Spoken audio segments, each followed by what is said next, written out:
vidéo aujourd'hui. Je vais enfin vous présenter la remplaçante dans la M3. Donc certains ont deviné, c'est une S4 B8, donc une Audi. Donc là voilà. Donc ça reste très sobre, et c'est ce que je voulais, donc c'est très bien. Donc pour les informations techniques, comme je viens de dire, c'est une S4 B8 de 2009 ou 2011, je sais plus. Donc c'est un V6 compresseur dessus, pas un V6 turbo, beaucoup se trompent, et moi le premier. Donc c'est le compresseur, c'est pas un compresseur qui ressemble à un turbo, mais c'est un compresseur genre américain. De toute façon, je vais vous faire voir ça après quand je vais ouvrir le capot.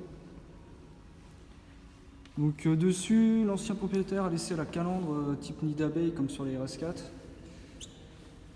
Je l'ai laissé, je trouve que ça donne de la gueule en full black. Rétroviseur, c'est à lui il me semble. Mais c'est typique des S et RS il me semble.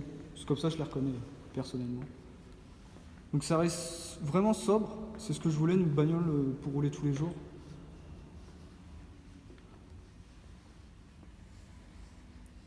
Clac.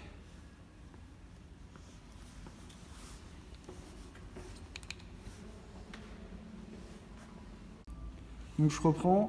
Ce qui a été fait dessus, donc quand je l'ai acheté, il y avait déjà un stage 1. Donc sur le papier, c'était sorti 430 chevaux pour 460 Nm.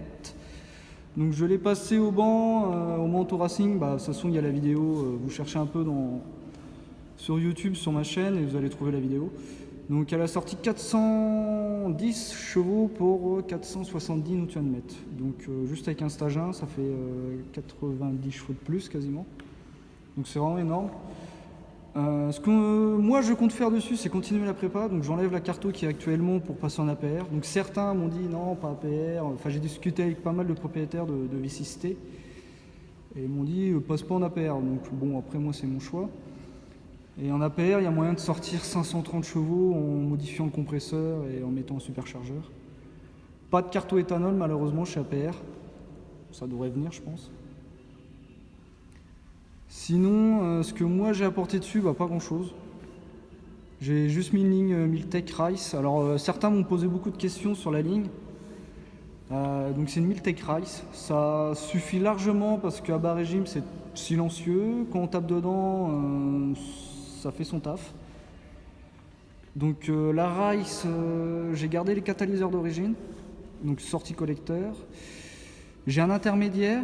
Un deuxième intermédiaire et ensuite les silencieux à la sortie, il y en a plus, c'est du tube. Donc attendez, je vais vous faire voir vite fait à l'extérieur ce que ça donne. Hop, fais ton focus. Ça donne ça. Je sais pas si on va bien voir. Bon voilà, c'est écrit Miltech mais on ne voit pas trop sur la caméra. Et puis en dessous, je sais pas du tout si on va voir.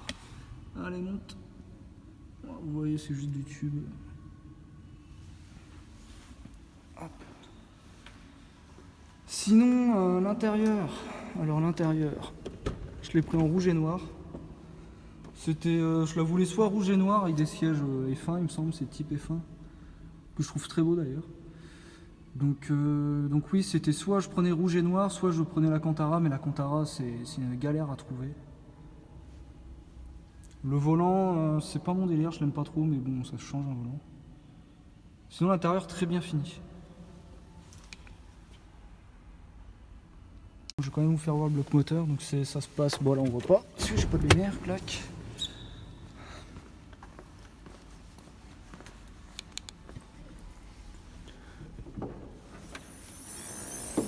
Donc le voilà. Tiens, Nico, je peux avoir ta lumière, s'il te plaît?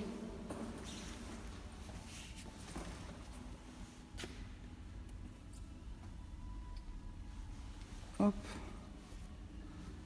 Donc ça se passe comme ça, bon on voit pas grand chose, mais à la limite je vous ferai peut-être des prises de vue de l'extérieur. Donc c'est un petit V6 de 3 litres.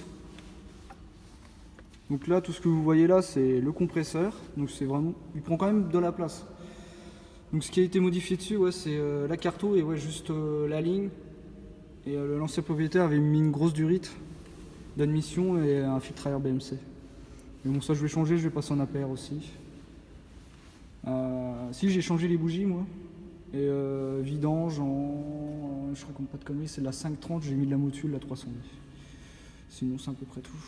Donc l'avantage chez Audi, c'est qu'ils présentent bien leur moteur. Que sur la M3 on avait le gros cache en plastique, et basta, que là c'est vraiment propre. Bon, je vais quand même vous faire voir le coffre. Hop, viens là toi. Donc voilà pour le coffre, il y a quand même vachement de place. Bon là c'est sombre. Mais il y a vachement de place, ouais. Ça doit faire 400 litres je pense, donc c'est largement suffisant. Donc pour la signature lumineuse, ça donne ça. Bon là c'est à l'ouverture, les anti-brouillards s'allument automatiquement pour avoir plus d'éclairage de nuit. Et le truc que je kiffe le plus c'est l'arrière, c'est les feux arrière à LED. Ça fait un peu chauve-souris je trouve, enfin la gueule. Allez, fais ton focus de merde.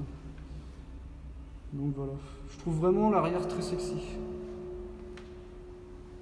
Bon, on va aller faire un tour et puis on va essayer de vous faire écouter le son au maximum. Pour ceux qui m'avaient demandé absolument une vidéo avec le son. D'abord, donc la clé se présente comme ceci.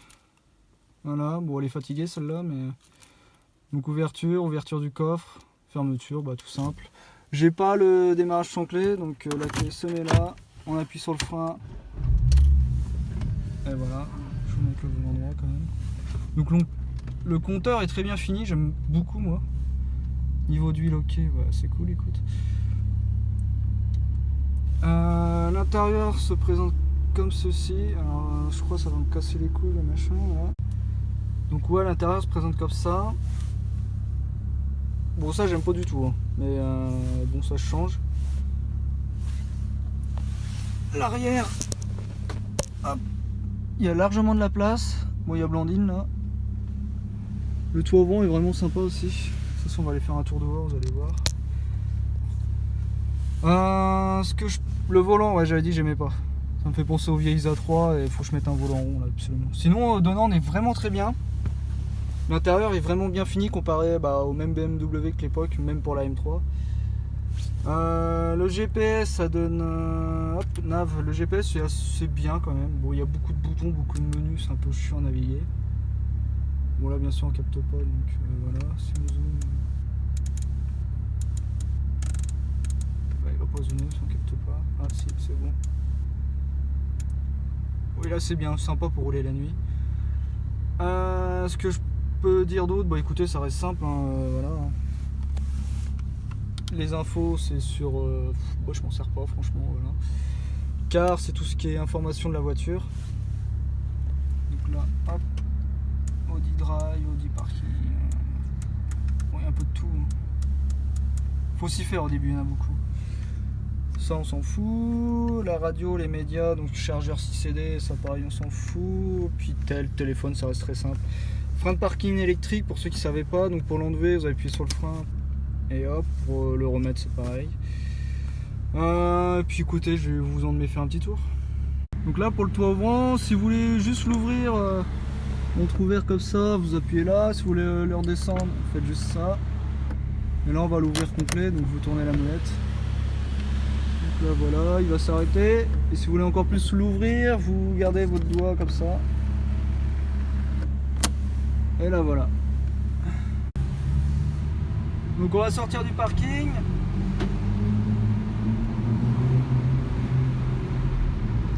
Donc là, régime, vous voyez, ça reste assez discret. Si on tape un peu dedans, ça gueule un peu quoi. Alors du coup pourquoi j'ai acheté cette voiture après la M3? Donc tout simplement il me fallait une bagnole confortable et polyvalente. Donc j'hésitais entre plein de caisses.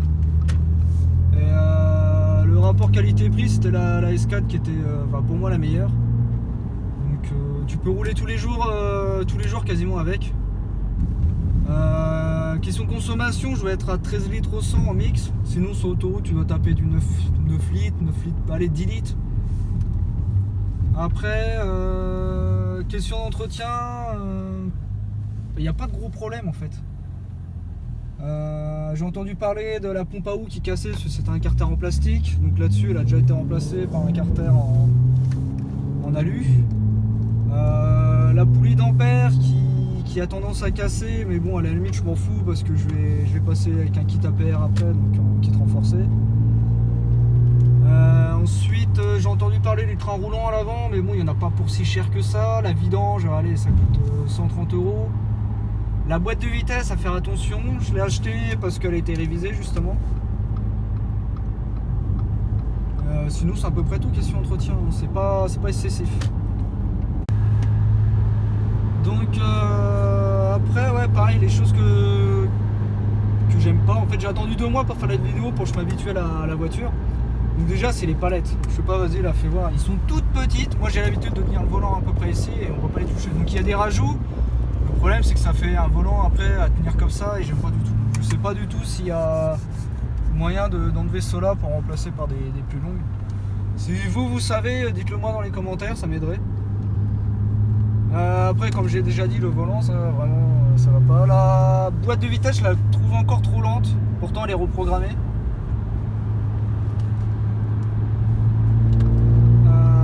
Après, sinon, il n'y a pas énorme en défaut. C'est vraiment une bonne voiture.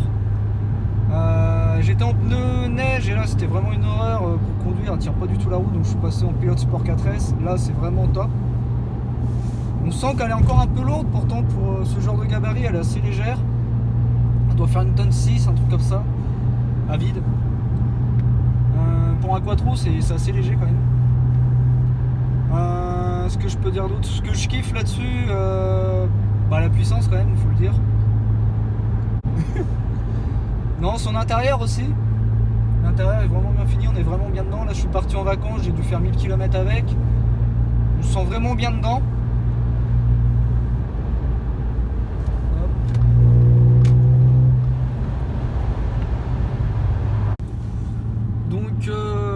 Pourquoi j'ai acheté une S4 et pas une RS5 ou RS4 ou vraiment une gamme beaucoup plus sportive entre guillemets? Tout simplement, parce que la RS5 et la RS4 ont des gros problèmes de calamine et j'ai pas envie d'acheter un gros V8, payer la carte grise 1400 balles. En l'occurrence, la carte grise, j'ai dû la payer 600 €. Donc ça, c'est carrément raisonnable. Et acheter un gros V8 qui est sympa, le V8 est vraiment sympa. Hein. Mais le problème, c'est voilà, il y a des problèmes de calamine. Et alors, vous allez me dire, oui, mais il y a des problèmes, vous avez juste à décalaminer. Ouais, certes, mais j'ai pas envie de me faire chier à décalaminer tous les 4 matins. Et voilà. Donc là, je fais un stage 1, j'ai autant de puissance qu'un RS4 ou qu'un RS5. Donc c'est surtout ça que j'ai vu l'avantage. Même beaucoup plus. Donc voilà pourquoi acheté une RS5 ou une RS4.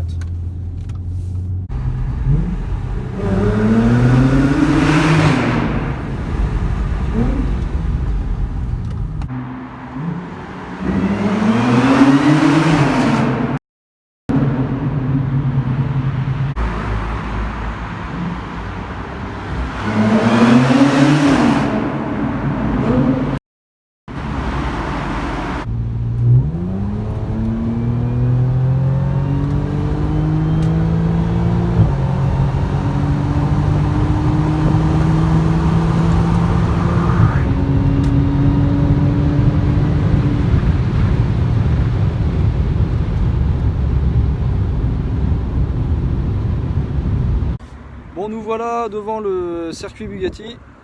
Hop, 24 heures du Mans comme vous voulez. Je vous fais voir vite fait de l'extérieur en plein jour, parce que tout à l'heure on voyait pas trop dans le parking. Donc voilà. Donc ouais, là on voit mieux. Beaucoup plus belle en plein jour que dans un parking souterrain.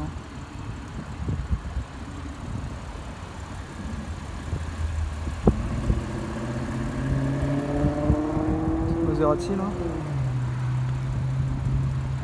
Ouais, par contre le gros défaut là-dessus, c'est les freins. Ça freine, mais au bout de 2-3 gros freinages, la pédale vient molle et c'est vraiment pas top. Ils auraient pu faire des freins un peu plus performants quand même, enfin pour le gabarit de la voiture. Mais bon, je compte changer ça aussi pour en mettant du Ritavia liquide haute perf et puis les disques plaquettes qui vont bien. Je voulais mettre un youtubeur avait fait ça, avait mis des des étriers de Porsche Macan. D'ailleurs, s'il regarde ma vidéo, ça me ferait plaisir. Mais d'après ce qu'il disait, c'est que ça freinait pas beaucoup plus fort. Donc est-ce que ça vaut le coup de mettre 600 € voire 800 € d'étrier pour un truc qui freine pas beaucoup plus fort? Pour moi, non. Et donc voilà.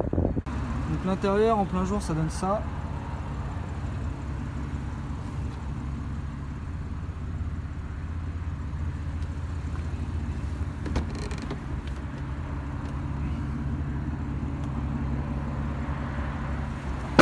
Je vais vous refaire voir le bloc moteur quand même.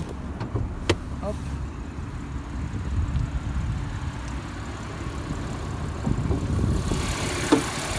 Clac, donc ça donne ça le bloc.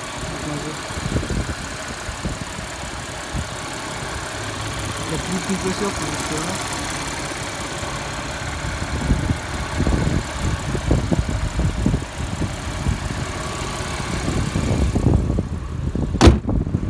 Donc dessus pareil j'ai fait un traitement, un polish, ensuite un traitement, comment dire, j'ai mis de la cire quoi tout simplement.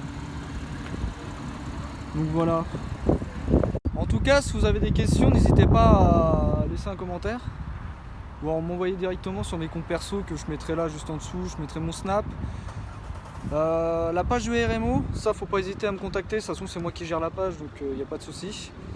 Et au pire des cas, ceux qui connaissent mon compte perso, n'hésitez pas à venir me poser des questions. Ça sera avec plaisir que j'y répondrai. Et puis c'est à peu près tout. Je vous remercie de me suivre. En tout cas, on a passé les 250 abonnés. Ça me fait très plaisir. On a monté d'un coup. Et je vous dis à très bientôt pour de prochaines vidéos. Salut à tous.